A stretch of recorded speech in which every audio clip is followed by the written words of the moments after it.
Hi golfers, Rob Cheney here from GOLFTEC Singapore. Today's video we're going to discuss putting and specifically speed control in putting, the factors that influence it and how you can use drill to really improve this part of your game.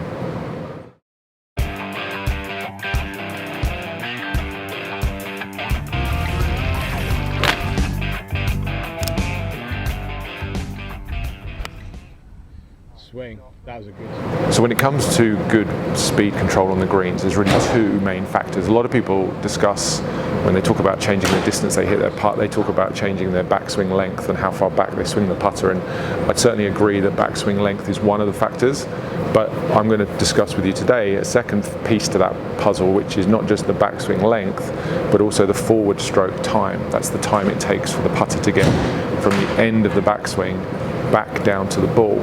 So a combination of those two factors, backswing length and downswing time, is really what controls distance.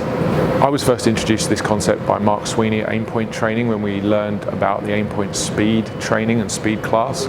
If you haven't taken that class yet, I highly recommend it. I've also got a video I did previously on the subject, which you can go and check out later. Within that training, we were introduced to this little sensor on the end of my putter here. This is the blast motion sensor, and it's been heavily promoted in more recent months through an endorsement with Brad Faxon, who's obviously one of the best putters in the world, was one of the best putters in the world. I was using this 5 or 6 years ago, and the technology here enables us to really take a closer look at how someone's moving the putter from a speed point of view. What you need to know is that forward stroke timings are consistent across all putts, very consistent timing from the end of the backswing back to the ball. So if you develop this skill, you won't only just be helping your lag putting, you'll actually be helping your distance control on all putts. There are a couple of very common mistakes I see when it comes to distance control on the greens. Two big misconceptions that I would highlight as being very, very common mistakes. Number one is the idea that the putter should be accelerating through the ball. It's been spoken about, written about, it's still talked about to this day, where the backswing is short and then you're supposed to accelerate through. It's really not how it works. Good putters don't do that. Good putters have more of a symmetrical stroke, with the putter moving at a much more constant speed and even beginning to decelerate somewhat as it's reaching impact.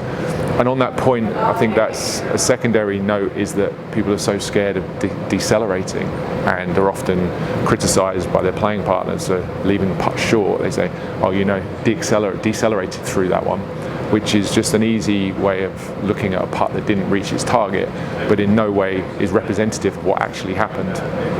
So one of those things is excessive acceleration through the ball, which is very difficult to control the speed of the putter when the putter starts moving quickly.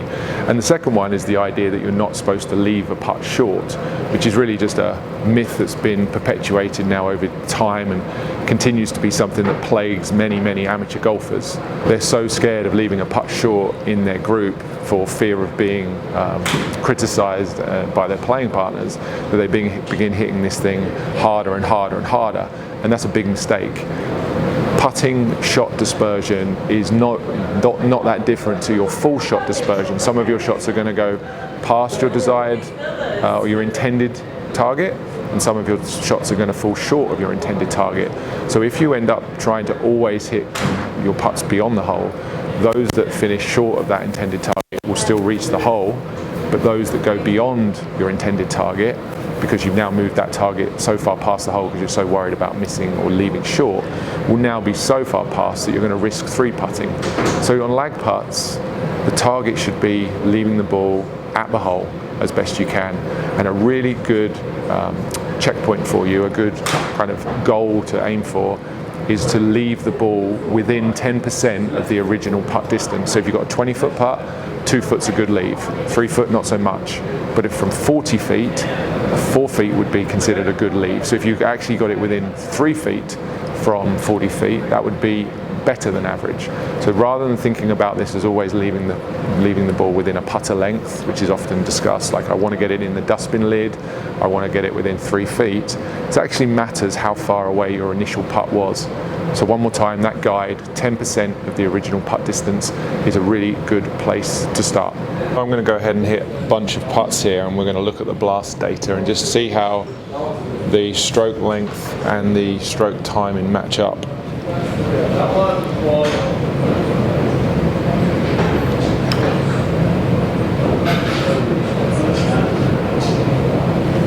Okay, so 0.36 forward stroke time there for me is about pretty standard. I like to be on the slower side of things.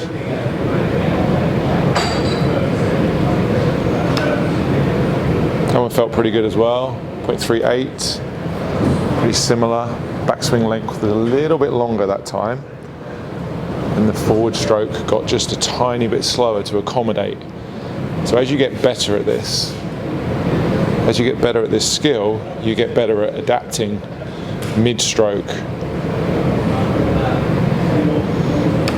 That one felt like I hit it kind of a little bit harder. No, came out about the same.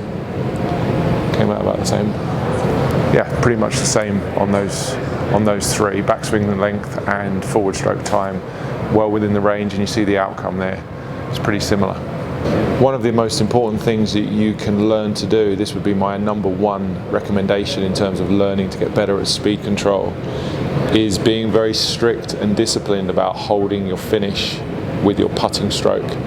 I watch amateur golfers on the course a lot and often see putting strokes where the follow through, you have a lot of moving parts, the putter doesn't stay in the same place for very long.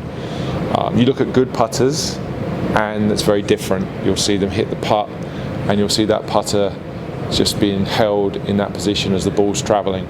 Having a very specific finish position, I've talked about this in full swing before as well, having a very specific and clear end to your stroke allows the other stuff that happens before it, everything that precedes it, the timing elements of all of that can be much more easily replicated. So if you've got a specific end point, you've got to get all of that speed in there in a certain amount of time, then you can become better at delivering that. You can't just get away with long, wild, erratic finishes.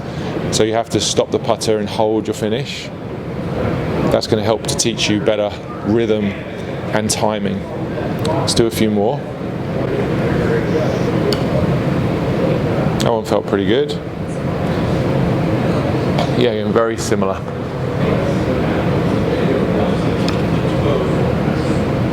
Came off a little faster. Yeah, it's pretty good numbers though.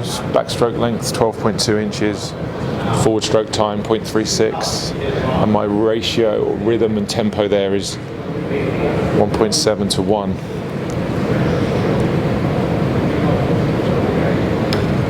That felt good. Yeah. 12.1 inches, 0.37 forward stroke time. I think what's pretty cool to note there is the consistency of the timing within those putts and how skilled golfers have developed that skill, albeit whether it be through trial and error or through a more specific practice regime that's allowing them to have better control of their putter length and their tempo or their forward stroke time. And holding your finish and holding your follow through in the putting stroke might seem like the most simple thing to do, but I promise you I watch golfers, even in this environment where there's very little pressure, the outcome of the putt is not as important in practice, and yet they're unable to really stop that putter and hold it for any length of time after the stroke. So my big suggestion to you to start with is, if you're struggling with speed, make sure that your stroke has obviously a beginning and a middle, make sure it has an end.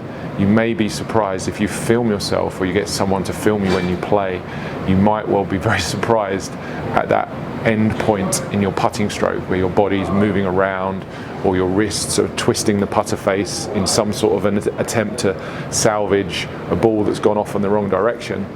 And you watch good putters by contrast, and it's night and day the difference in their ability to hit a putt and hold the follow through, meaning they're delivering a more stable face from a directional point of view, but most importantly in today's subject, they're able to deliver the timing and the speed of their putter to the ball in a more repeatable fashion.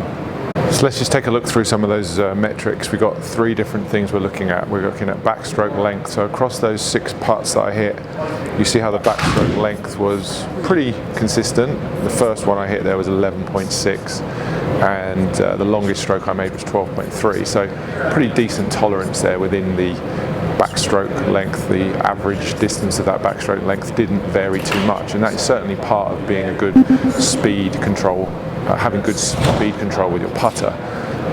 Then looking at the second metric there, the forward stroke time, that's the time it takes for the putter to get from the end of the backstroke back to impact, so the downswing basically.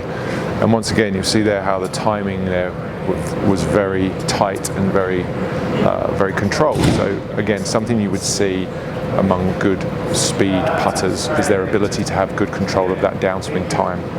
And then within that, the tempo, which is really the ratio between the backstroke length, the backstroke time and the downstroke time. Now, a lot of things are written about this. I've seen a lot of studies. Blast Motion themselves talk about this optimal 2.0 to 1 ratio, where the backswing should take exactly twice as long as the downswing. It doesn't quite work like that. Certainly not everyone doesn't fit into that box, but there is certainly a benefit to having good control of that timing and good repetition of that tempo. So you wouldn't want that tempo jumping around from 1.7 to 1 as you see here quite consistently, and then all of a sudden having something like a 2.4 to 1 or 2.5 to 1. That would mean that the difference between your backswing and your downswing, the timings of those, were very erratic, and once again, not something you'd see in good putters or good speed control putters. Guys, thanks for watching. I hope you took away some valuable lessons from today's video. Takeaways for me would be, number 1, make sure you're holding that follow through and that finish. If you're not already doing that, that would be the very first thing I would recommend you do. After that, go and take a putting lesson from someone who can provide you with some good feedback on your stroke length and timing. That means they're going to need to use technology. You can get yourself down to local GOLFTEC. We're using Blast Motion. Other forms of putting software and measurement are very good as well.